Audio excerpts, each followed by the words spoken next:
भारत गणतंत्र में मुसलमान ही ऐसे दबाव समूह हैं जिनकी समस्याओं से अधिक उनके मसीहा हैं। कभी कभी ऐसा लगता है कि ज्यों-ज्यों उनकी समस्याएं बढ़ती हैं, उनके मसीहा भी उसी रफ्तार से बढ़ते चले जाते हैं। पंडित नेहरू, इंदिरा गांधी, संजय गांधी, जगन्नाथ मिश्र, राजीव गांधी, बीपी सिंह, चंद्रशेखर, पीवी नरसिम्हा राव, सोनिया गांधी, मुलायम सिंह यादव, जिन्हें भाजपाई प्यार से मौलाना मुलायम कहा करते थे, लालू यादव, मायावती, ममता बनर्जी, राहुल गांधी जैसे सूची में कुछ कमी थी, इसलिए हमारे तत्कालीन प्रधानमंत्री श्री नरेंद्र मोदी के सर पर भी मुसलमानों के मसीहा होने का सेहरा डालकर सूचीबद्ध कर लिया गया है। इन सभी मसीहाओं की मसीहाई ने बीमार मुस्लिम समुदाय को ऐसी बुलंदियों पर पहुंचाया कि आज वो खुद सरकारी रिपोर्ट के मुताबिक पिछड़ेपन के मामले में दलितों को बस पीछे छोड़ना ही चाहते हैं। इधर मुसलमानों के अंदर से भी एक मसीहा उभर कर सामने आया है। उस मसीहा का नाम है असदुद्दीन ओवैसी।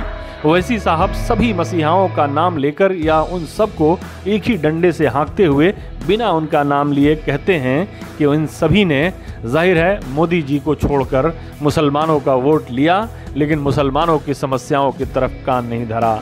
इन मसीहाओं ने मुसलमानों को सेकुलरिज्म का कुली बनाकर रख दिया और सेकुलरिज्म की बोझ ने कभी मुस्लिम नेतृत्व को उभरने ही नहीं दिया। अब हम मुसलमानों को नेतृत्व देंगे, अपनी क़यादत खड़ी करेंगे। इस क़यादत को खड़ी करने के लिए उन्होंने बिहार के मुस्लिम बहुल लेकिन बहुत ही पिछड़े इलाकों का दौरा किया।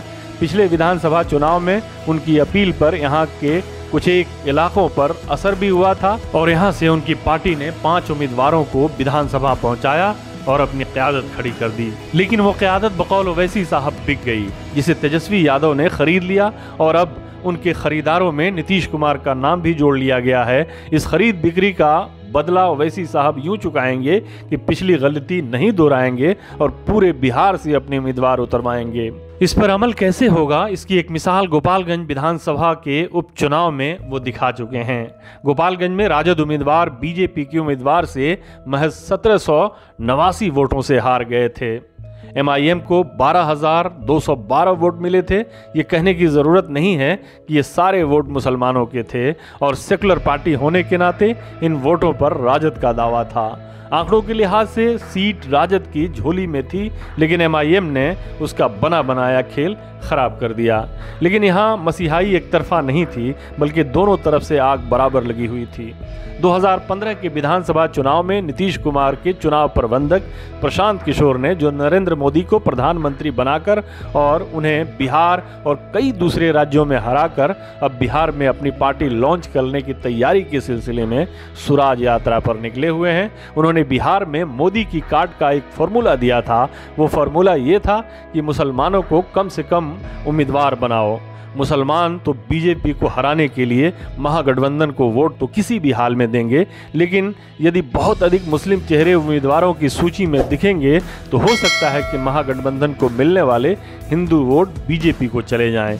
इसी फॉर्मूले और इसी फलसफे पर गोपालगंज में भी काम हुआ था, क्योंकि 2021 के विधानसभा चुनाव में ये क्षेत्र कांग्रेस के हिस्से में आया था और कांग्रेस ने यहाँ से एक मुस्लिम उम्मीदवार को टिकट दिया था। जाहिर है यहाँ सारे मुस्लिम वोट MIM को नहीं मिले थे, लेकिन इतने कट गए कि बीजेपी के उम्मीदवार के लिए संजीवनी बन गए।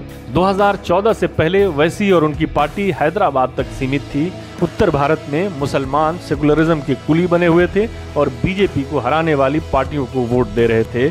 लेकिन जब उनके सेकुलरिज्म बचाने की कोशिश को नरेंद्र मोदी ने नाकाम कर दिया तो फिर ओवैसी साहब भी हैदराबाद से निकलकर पहले महाराष्ट्र, फिर झारखंड, पश्चिम बंगाल, बिहार, उत्तर प्रदेश और कई दूसरे राज्यों में मुसलमानों को लीडरशिप देने के लिए अपने उम्मीदवार उतरवाने शुरू कर दिए। लेकिन महाराष्ट्र और बिहार के अलावा कहीं के मुसलमानों ने उनकी मसीहाई और लीडरशिप पर भरोसा नहीं किया।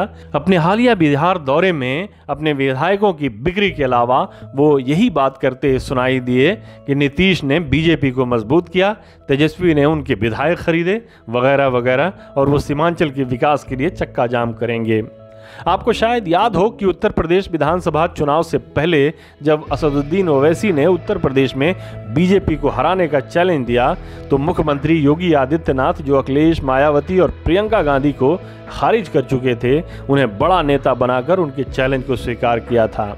उन्होंने ये चैलेंज क्यों स्वीकारा, यहाँ इसके विस्तार में जाने की ज़रूरत नहीं, होशियार के लिए इशारा ही काफ़ी है।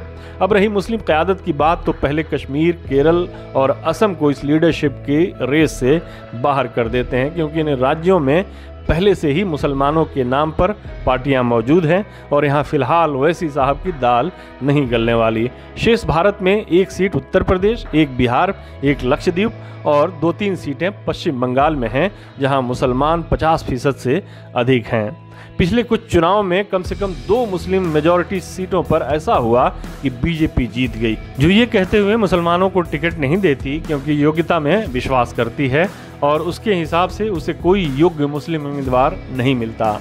बहरहाल, अगर ओवैसी साहब इन 5 सीटों से अपने उम्मीदवार जिता भी ले जाते हैं, तो क्या उनकी लीडरशिप नक्कार खाने में तूती की आवाज़ नहीं बन जाएगी?